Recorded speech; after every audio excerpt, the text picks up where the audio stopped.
Mbahaye ikaze mwebwe mukurikiye Rwandan Hub. Nje muteze amatwi ndi JD Motivex. Ni wa mwanya mbagezaho indirimbo zigezweho hano iwacu i Rwanda kugira ngo mutangire umunsi, musoze umunsi umva indirimbo nshya zigezweho. Nimba uri mushya ku Rwandan Hub, icyo usabwa wowe ni gukora subscribe kugira ngo ujye uwa mbere wumva indirimbo nshya y'umuhanzi ukunda.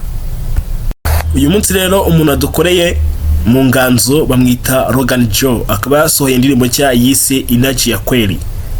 Reka nyiplayingeho amasegonda make uyumve, hanyuma ujye kwikurikirana kuri channel yiwe.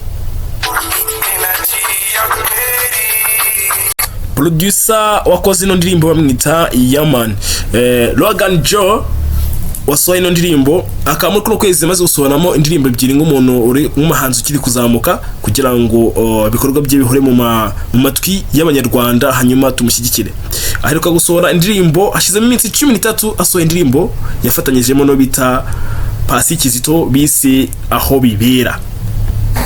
Reka mwifurize umugoroba mwiza, mwifurize weekend nziza, utangire weekend wumva indirimbo nshya igezweho ya Logan yise ya kweli. Reka mwitse kuri subscribe kuri Rwandan Hub kugira ngo ujye uwa mbere umenya indirimbo nshya yasohotse iwacu i Rwanda.